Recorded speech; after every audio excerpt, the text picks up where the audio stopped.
Hello जय हिंद दोस्तों, मैं आर.के. सर। स्वागत है आपका आपके YouTube channel top math GS पे। ठीक है, इसमें बहुत टॉप आपको जीएस मिल रही है, मैथ मिल रही है। तो आज हमारा जो टॉपिक है, हम लोग इंडियन कॉन्स्टिट्यूशन डिस्कस कर रहे हैं।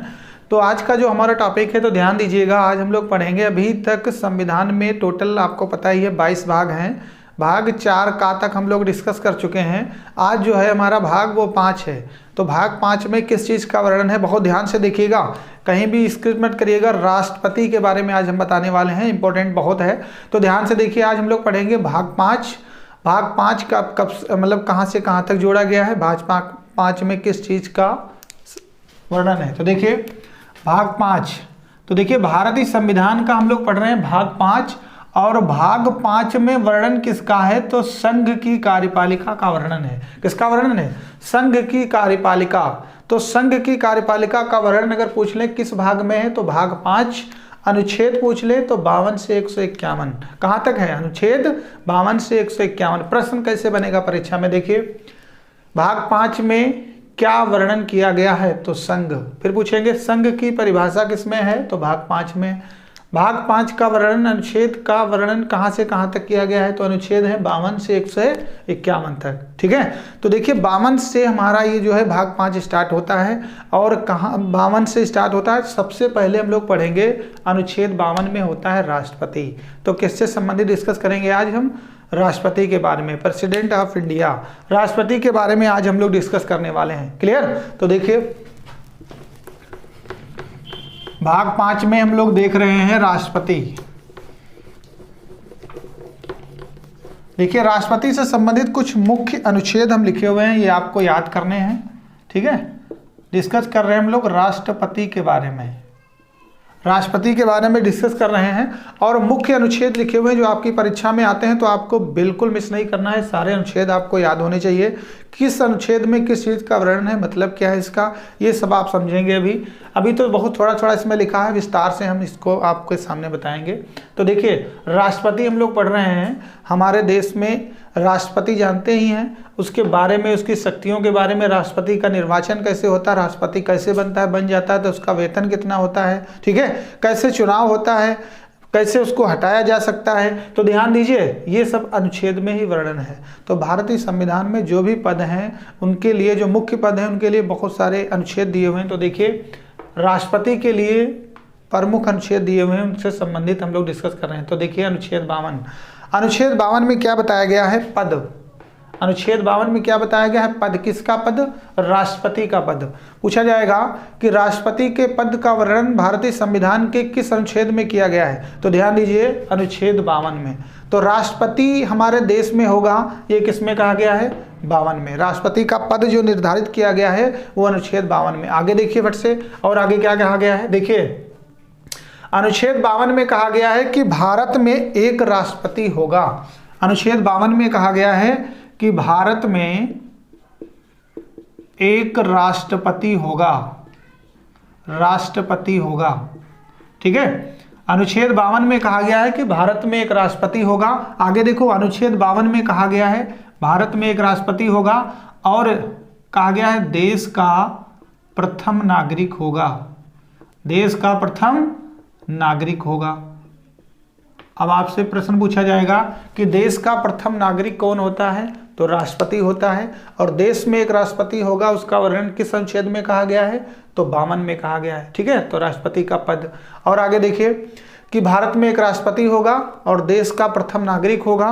देश का प्रथम नागरिक कौन होता है, जो राष्ट्रपति होता है। ठीक है, आगे देखिए हमारे देश में जितनी भी बड़ी शक्तियां हैं, थल सेना, वायु सेना, जल सेना, ठीक है, सबका जो प्रमुख होता है वो राष्ट्रपति होता है। ये भी वर्णन किसमें किया गया है, 52 में। तो तीनों जो सेनाएं हैं उनके प्रमुख की नियुक्ति राष्ट्रपति करता है। इसीलिए देखिए अनुच्छेद 52 में, अनुच्छेद 52 देखिए इधर, अनुच्छेद 52 के खंड का, अनुच्छेद 52 के खंड का में कहा गया है कि राष्ट्रपति, जो राष्ट्रपति होगा, ठीक है, राष्ट्रपति तीनों सेनाओं का प्रमुख होगा, तीनों सेनाओं का प्रमुख होगा। अगर आपसे पूछ लें तीनों सेनाओं का प्रमुख कौन होता है, तो राष्ट्रपति होता है। ठीक है, तीनों सेनाओं का प्रमुख होगा, सेना लिखा है, तीनों सेनाओं का प्रमुख होगा, तो तीनों सेनाओं का प्रमुख कौन होता है? राष्ट्रपति। आपको पता है कि अगर किसी देश से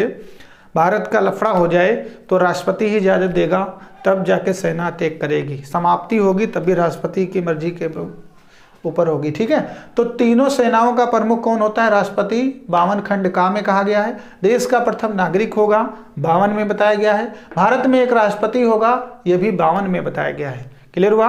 अब देखिए आपका अगला अनुच्छेद आता है अनुच्छेद 53। अनुच्छेद 53 आपको पता है हमारे देश की जो कार्यपालिका है वो ब्रिटेन से ली गई है। कहाँ से? ब्रिटेन से। तो ध्यान दीजिए, और ब्रिटेन में संसदीय शासन चलता है। ये संसदीय शासन भी हमने ब्रिटेन से लिया है। इसका रूल ये होता है कि हमारे देश में दो शासन होंगे, एक वास्तविक एक नाम मात्र। ठीक है, तो देखिए, तो हमारे देश में जो राष्ट्रपति है वो नाम मात्र का शासक है। तो 53 देखिए, अनुच्छेद 53 में बताया गया है कि राष्ट्रपति कार्यपालिका का प्रमुख होगा, कार्यपालिका का प्रमुख होगा। ठीक है, तो समझ लीजिए हमारे देश में जो कार्यपालिका का प्रमुख होगा वो राष्ट्रपति होगा। वो किस अनुच्छेद में बताया गया है? 53 में। ठीक है, 53 में बताया गया होगा तो प्रमुख, लेकिन नाम मात्र का। वो अपने आप से शासन नहीं करता है, अपनी मंत्री परिषद के माध्यम से करता है। ठीक है, राष्ट्रपति की शक्तियों का प्रयोग प्रधानमंत्री करता है। प्रधानमंत्री वास्तविक कार्यपालिका का प्रमुख होता है। क्लियर? तो देखिए दो अनुच्छेद हमारे क्लियर हुए, दोनों में देख समझ लीजिए। पहले भारत में एक राष्ट्रपति होगा 52 में, कार्यपालिका का प्रमुख होगा 53 में कहा गया है। ठीक है, फिर देखिए निर्वाचन, राष्ट्र 54 में अनुच्छेद 54 देखिए, अनुच्छेद 54 में बताया गया है राष्ट्रपति का निर्वाचन। अगर राष्ट्रपति बनना चाहते हैं तो उसका निर्वाचन कैसे होगा? तो ध्यान दीजिए, राष्ट्रपति का जो निर्वाचन है वो अप्रत्यक्ष होता है। कैसे होता है? अप्रत्यक्ष। अप्रत्यक्ष का मतलब क्या है कि जनता डायरेक्ट राष्ट्रपति के चुनाव में भाग नहीं लेती है, जनता अपने प्रतिनिधियों को निर्वाचित करती है, वो प्रतिनिधि जाकर राष्ट्रपति के चुनाव में भाग लेते हैं। तो जनता जिसमें डायरेक्ट जो होता है उसमें जनता चुनाव करती है, और जिसमें जनता के द्वारा हुए प्रतिनिधि जाते हैं वो अप्रत्यक्ष चुनाव कहलाता है। ठीक है, तो राष्ट्रपति का जो निर्वाचन है वो कैसे होगा? अप्रत्यक्ष होगा। ठीक है, कैसे होगा? अप्रत्यक्ष होगा। तो राष्ट्रपति का जो निर्वाचन है अप्रत्यक्ष होता है। एकल संक्रमणीय मत पद्धति द्वारा गुप्त मतदान होगा। जो भी कैंडिडेट राष्ट्रपति के चुनाव में भाग लेंगे वो गुप्त मतदान डालेंगे, ओपन मतदान नहीं करेंगे। ठीक है, तो देखिए 55 में बताया गया है राष्ट्रपति के निर्वाचन की रीति, मतलब राष्ट्रपति का निर्वाचन होगा कैसे। तो देखिए, तो रीति में क्या कहा गया है? ध्यान दीजिए, राष्ट्रपति का जो निर्वाचन है उसकी रीति क्या होगी, कैसे कहा गया है? तो ध्यान दीजिए, ये कहा गया किसमें? 55 में, राष्ट्रपति के निर्वाचन की रीति। तो रीत क्या होगी? तो राष्ट्रपति का जब चुनाव होगा तो राष्ट्रपति के चुनाव में केवल वही कैंडिडेट भाग लेंगे जो निर्वाचित होंगे, जिन्हें जनता चुनी होगी। ठीक है, तो इसमें कौन कौन भाग लेंगे? लोकसभा, राज्यसभा, विधानसभा। इन जो सभाएं हैं इन सब में निर्वाचित सदस्य भाग लेते हैं। तो लोकसभा के निर्वाचित सदस्य, ठीक है, राज्यसभा के निर्वाचित सदस्य और विधानसभाओं के निर्वाचित सदस्य राष्ट्रपति के चुनाव में भाग लेते हैं। जो मनोनीत सदस्य होते हैं वो राष्ट्रपति के चुनाव में भाग नहीं लेते हैं। क्लियर हुआ? तो देखिए निर्वाचन की रीति में क्या होगा? लोकसभा, ठीक है, राज्यसभा और विधान परिषद। ठीक है, विधान परिषद शॉर्टकट में लिख रहे हैं। ठीक है, विधान परिषद। तो देखिए ध्यान से, ये यहाँ के जो कैंडिडेट होंगे वो निर्वाचित सदस्य भाग लेंगे। निर्वाचित सदस्य राष्ट्रपति के चुनाव में भाग लेते हैं, मनोनीत सदस्य भाग नहीं लेते हैं। मनोनीत सदस्य भाग नहीं लेते हैं, ये याद रखिएगा, राष्ट्रपति के चुनाव में। क्लियर? अब ध्यान दीजिए फट से, अनुच्छेद 55 में बताया गया है राष्ट्रपति के निर्वाचन की रीत क्या होगी? रीत ये होगी कि राष्ट्रपति के चुनाव में केवल निर्वाचित सदस्य भाग लेंगे। निर्वाचित सदस्य कहाँ के? लोकसभा के, राज्यसभा के, विधान परिषद के निर्वाचित सदस्य भाग लेंगे। ये लोग यहाँ तक भाग लेंगे। मनोनीत सदस्य जिनको राष्ट्रपति चुने या कोई और मनोनीत करे, वो लोग राष्ट्रपति के चुनाव में भाग नहीं लेंगे। क्लियर?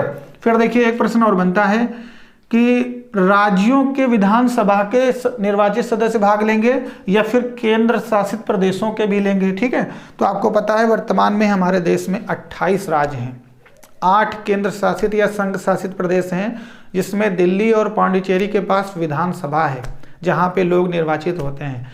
तो पहले इसमें मतलब ये वर्णन नहीं था, लेकिन हमारे देश में अगर कुछ भी जोड़ना है तो क्या करना पड़ता है, संशोधन। तो देखिए 70वां संविधान संशोधन हुआ था 1992 में। इसमें दिल्ली के जो विधायक हैं और पांडिचेरी, ठीक है, या पांडुचेरी के जो विधायक हैं, ठीक है, विधानसभा के लोग हैं, उनके सदस्य भी इसमें क्या लेते हैं, भाग लेते हैं। किसके चुनाव में, राष्ट्रपति के चुनाव में। कब से प्रक्रिया लागू हुई, 1992। इससे पहले यहाँ की विधानसभाओं के लोग भाग नहीं लेते थे। आपको पता है कि दिल्ली में 70 विधायक बनते हैं और पांडिचेरी में 30 विधायक बनते हैं। तो विधानसभा सीटें पांडिचेरी में कितनी है, 30 हैं, और दिल्ली में कितनी है, 70 हैं। क्लियर हुआ। अब देखिए अगला है 56, राष्ट्रपति का कार्यकाल।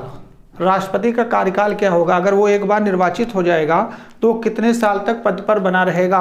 तो ध्यान दीजिए, राष्ट्रपति जब एक बार निर्वाचित होता है तो उसका कार्यकाल होगा 5 वर्ष का। कितने वर्ष का, 5 वर्ष का।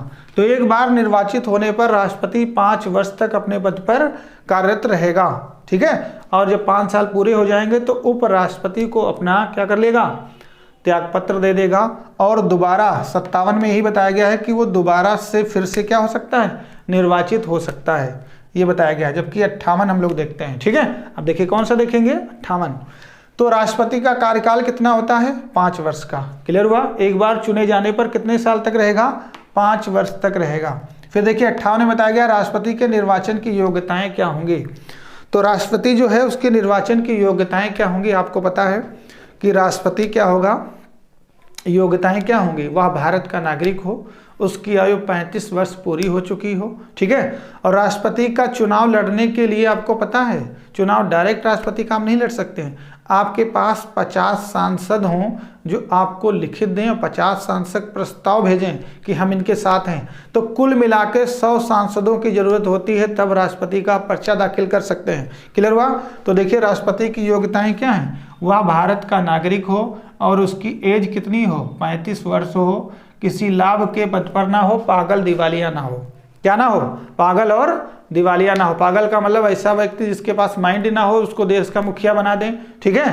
पागल दिवालिया या जो देश की संपत्ति पहले से खा चुका हो और उसके बाद उसको देश का राष्ट्रपति यानी संविधान का संरक्षक बना दें, तभी तो दिक्कत होगी, ठीक है। तो यहाँ इसमें एक मुख्य पॉइंट यही है कि उसकी आयु कितनी होनी चाहिए, 35 वर्ष। न्यूनतम आयु 35 वर्ष होनी चाहिए, अधिकतम कोई सीमा नहीं, ठीक है। तो ध्यान रखिएगा, राष्ट्रपति के निर्वाचन की योग्यताएं, वह भारत का नागरिक हो, उसकी आयु 35 वर्ष पूरी हो चुकी हो, किसी लाभ के पद पर ना हो। ये किसमें बताया गया है, 58 में।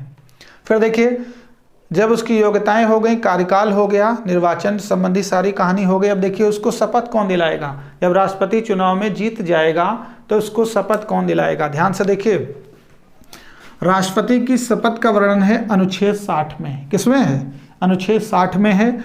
और शपथ देखिए कौन दिलाता है, तो सुप्रीम कोर्ट का मुख्य न्यायाधीश। सुप्रीम कोर्ट का मुख्य न्यायाधीश राष्ट्रपति को शपथ दिलाता है। तो राष्ट्रपति को जो शपथ दिलाएगा वो सुप्रीम कोर्ट का मुख्य न्यायाधीश दिलाएगा अनुच्छेद 60 के तहत। क्लियर हुआ। तो राष्ट्रपति को शपथ कौन दिलाता है, सुप्रीम कोर्ट का मुख्य न्यायाधीश। क्लियर। आगे देखिए अनुच्छेद 61 क्या है समझ लीजिए जरा। पूरे संविधान का अध्यक्ष संरक्षक, ठीक है, कौन होता है, राष्ट्रपति। और राष्ट्रपति देश का प्रथम नागरिक होता है, तीनों सेनाओं का प्रमुख होता है, कार्यपालिका का प्रमुख होता है, ठीक है। बहुत सारी सब जितनी भी शक्तियां हैं वो सब किसके पास होती हैं, राष्ट्रपति के पास। और राष्ट्रपति पर देखिए महाभियोग। आपको पता है कि राष्ट्रपति देश का प्रथम नागरिक होता है। पद के दौरान भारत में अगर कोई भी ऐसा पद है जो जेल नहीं जाता है तो वो कौन है, राष्ट्रपति। राष्ट्रपति कभी भी पद के दौरान जेल नहीं जा सकता, ठीक है। अगर कोई किसी कानून का वो उल्लंघन करता है तो पहले उसे पद से हटाएं, फिर उसे जेल भेजें अगर उसके ऊपर आरोप सिद्ध हो जाते हैं तो ध्यान से देखिए महाभियोग क्या है। फिर महाभियोग जो है ये प्रक्रिया हमने अमेरिका से ली है। राष्ट्रपति पर महाभियोग लगाने की जो प्रक्रिया है वो अमेरिका से ली है, इसलिए क्योंकि हमारे देश का प्रथम नागरिक राष्ट्रपति होता है, संविधान का अध्यक्ष होता है। अगर राष्ट्रपति संविधान में कुछ शेयर करे, ठीक है, या हमारे यहाँ के दस्तावेज किसी दूसरे देश को बेच दे, ठीक है, संविधान का मतलब पूरी तरीके से उल्लंघन कर दे, तो उस पर क्या होगा, महाभियोग लगाया जाएगा। महाभियोग लगाने की प्रक्रिया राज्यसभा या लोकसभा किसी में चलाई जा सकती है, ठीक है। महाभियोग लगा के सिद्ध करना होगा कि आपने ये आरोप किया है, और वो जब सिद्ध हो जाएगा तब वो पद से हटेगा, तभी वो जेल जा सकता है, वरना जेल नहीं जाएगा। तो अगर आपसे पूछ लिया जाए कभी भी कि पद के दौरान कौन सा भारत में ऐसा पद है जो जेल नहीं व्यक्ति जा सकता है, तो आंसर क्या होगा, राष्ट्रपति। राष्ट्रपति पर महाभियोग लगाने की प्रक्रिया किस अनुच्छेद में है, 61 में। ये प्रावधान कहाँ से लिया गया है, तो ये अमेरिका से लिया गया है, ठीक है। देखिए, राष्ट्रपति पर महाभियोग लगाने से पहले उससे 14 दिन पूर्व सूचना भी देनी होगी कि हम आप पे महाभियोग लगाने जा रहे हैं, किसी भी सदन में लगाना हो, क्लियर। तो देखिए एक बार इसको समझ लेते हैं। तो राष्ट्रपति हम लोग पढ़ रहे हैं, प्रेसिडेंट ऑफ इंडिया। 52 में पद बताया गया है। पद में क्या है, भारत में एक राष्ट्रपति होगा, देश का प्रथम नागरिक होगा, तीनों सेनाओं का प्रमुख होगा, ठीक है। 52 खंड का में बताया गया है, राष्ट्रपति तीनों सेनाओं का क्या होगा, प्रमुख होगा, क्लियर हुआ, तीनों सेनाओं का प्रमुख होगा। 53 में बताया गया है, राष्ट्रपति कार्यपालिका का प्रमुख होगा, हमारे देश की जो कार्यपालिका है उसका कौन होगा, प्रमुख होगा।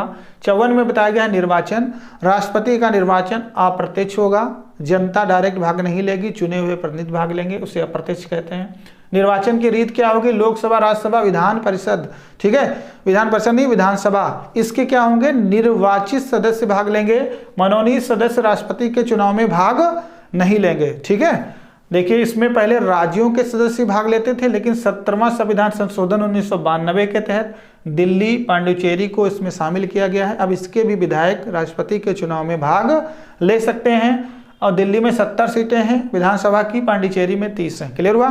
आगे देखिए, 58 में बताया गया, राष्ट्रपति के निर्वाचन की योग्यताएं, वह भारत का नागरिक हो, अपनी 35 वर्ष की आयु पूरी कर चुका हो, किसी लाभ के पद पर ना हो, पागल और दिवालिया ना हो, क्लियर, ठीक। आगे देखिए, 60 में जब राष्ट्रपति बनेगा तो उसकी शपथ ग्रहण क्या होंगी, तो देखिए शपथ ग्रहण कौन कराएगा, सुप्रीम कोर्ट का मुख्य न्यायाधीश। हमारे वहाँ एकल, देखिए पूरा देश का जो सर्वोच्च न्यायालय है वो कौन है, सुप्रीम कोर्ट है, वहाँ का जो मुख्य न्यायाधीश है वो शपथ दिलाएगा किसको, राष्ट्रपति को, क्लियर।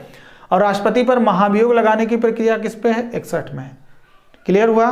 तो ये थे प्रमुख अनुच्छेद। अब देखिए मुख्य बिंदु राष्ट्रपति से संबंधित, ठीक, देखिए फट से, राष्ट्रपति से संबंधित अब हम लोग मुख्य बिंदु देखेंगे। राष्ट्रपति से संबंधित मुख्य बिंदु, क्लियर।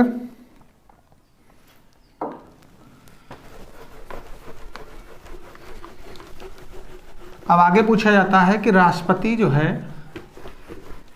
कितना वेतन पाता है एक मंथ में, ठीक है।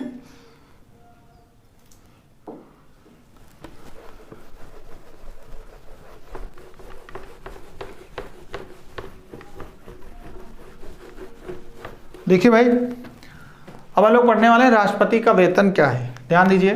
पहले तो ये देखिए, जब राष्ट्रपति चुनाव लड़ने जाएगा तो उसकी जमानत राशि कितनी होगी, जमानत राशि, ठीक है। राष्ट्रपति की जो जमानत राशि है वो 15,000 रुपये है, कितनी है, 15,000 रुपये।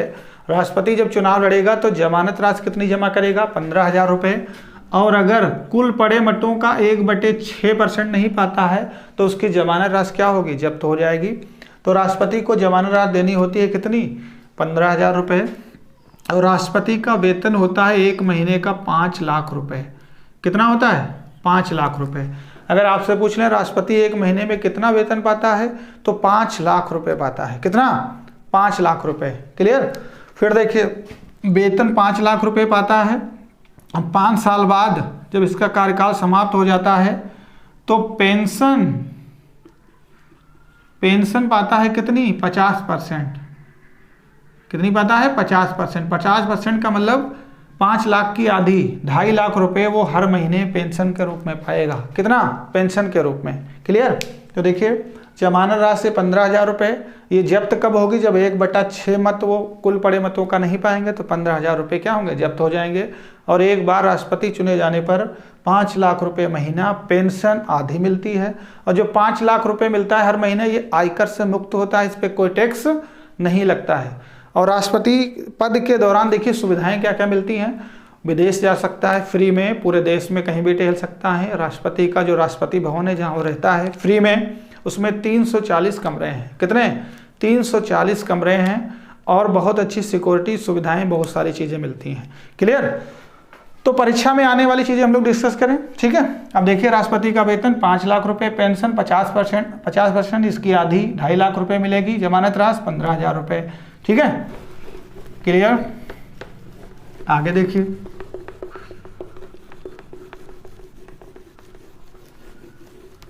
आगे देखो 2-3 मुख्य बिंदु देखिए। अब हम लोग देखेंगे मुख्य बिंदु जो परीक्षा में पूछे जाते हैं, बार बार पूछा सब कुछ जाता है, मुख्य बिंदु ही पढ़ रहे हैं, लेकिन ये बहुत ज़्यादा मुख्य बिंदु है। अगर आपसे पूछ लिया जाए देश के प्रथम राष्ट्रपति कौन थे, पहले राष्ट्रपति, तो देश के पहले राष्ट्रपति थे डॉक्टर राजेंद्र प्रसाद, डॉक्टर राजेंद्र प्रसाद, ठीक है। देश के पहले राष्ट्रपति थे डॉक्टर राजेंद्र प्रसाद। डॉक्टर राजेंद्र प्रसाद को पहली बार 1950 में राष्ट्रपति चुना गया था देश का, पहली बार 1950 में राष्ट्रपति चुना गया था और 1952 में फिर हमारे देश में चुनाव हुए थे। कब चुनाव हुए थे? 1952 में। 1952 के बाद ये 2 बार और राष्ट्रपति रहे 5-5 वर्ष, ठीक है, 2 बार और निर्वाचित हुए 5-5 वर्ष। तो देखिए चुनाव पहली बार आज़ादी के बाद चुनाव 52 में हुए थे और 2 बार ये दोबारा फिर से निर्वाचित हुए, तो 10 वर्ष तक तो इधर रहे। और देखिए 1950 में जब पहली बार बने 52 तक रहे, तो 2 साल ये हो गया, तो कुल मिला के इनका कार्यकाल कितना रहा? 12 वर्ष। तो इंपॉर्टेंट क्वेश्चन यही बनता है कि भारत में सर्वाधिक किस राष्ट्रपति का कार्यकाल रहा, तो आंसर क्या लगाएंगे? डॉक्टर राजेंद्र प्रसाद। कितने वर्ष? 12 वर्ष। अगर कोई 2 बार चुना जाता है तो उसका कार्यकाल कितना होना चाहिए? 10 वर्ष, लेकिन इनका कितना है? 12। इसलिए ये सबसे ज़्यादा कार्यकाल का निभाने वाले भारत के राष्ट्रपति हैं डॉक्टर राजेंद्र प्रसाद। क्लियर? ये देश के पहले राष्ट्रपति हैं। आगे देखिए, दूसरी कहानी ये है कि निर्विरोध चुने जाने वाले देश के पहले राष्ट्रपति कौन हैं?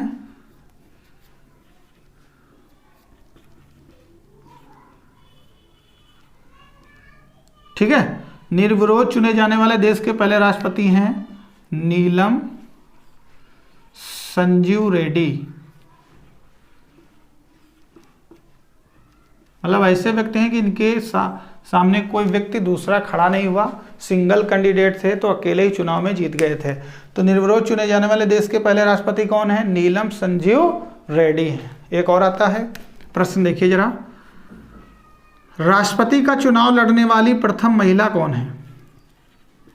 जल्दी बताइए आप लोग। राष्ट्रपति, ठीक है, राष्ट्रपति का चुनाव लड़ने वाली प्रथम महिला, चुनाव, ठीक है, बताइए फट से, राष्ट्रपति का चुनाव लड़ने वाली प्रथम महिला कौन है? चुनाव लड़ने वाली प्रथम महिला, ठीक है। तो अगर आपसे पूछ लें राष्ट्रपति का चुनाव लड़ने वाली प्रथम महिला कौन है, तो हो जाएंगी लक्ष्मी सहगल। आंसर क्या लगाएंगे? लक्ष्मी सहगल, लक्ष्मी सहगल, ठीक है। राष्ट्रपति का चुनाव लड़ने वाली प्रथम महिला कौन है? लक्ष्मी सहगल हैं। अब अगर आपसे पूछ लिया जाए देश की पहली महिला राष्ट्रपति कौन है, तो ठीक है, प्रतिभा देवी सिंह पाटिल हैं, पहली महिला जो चुनाव जीत गई थी। और चुनाव पहली बार लड़ने वाली महिला कौन है? तो लक्ष्मी सहगल हैं। ये चुनाव लड़ी थी लेकिन हार गई थी।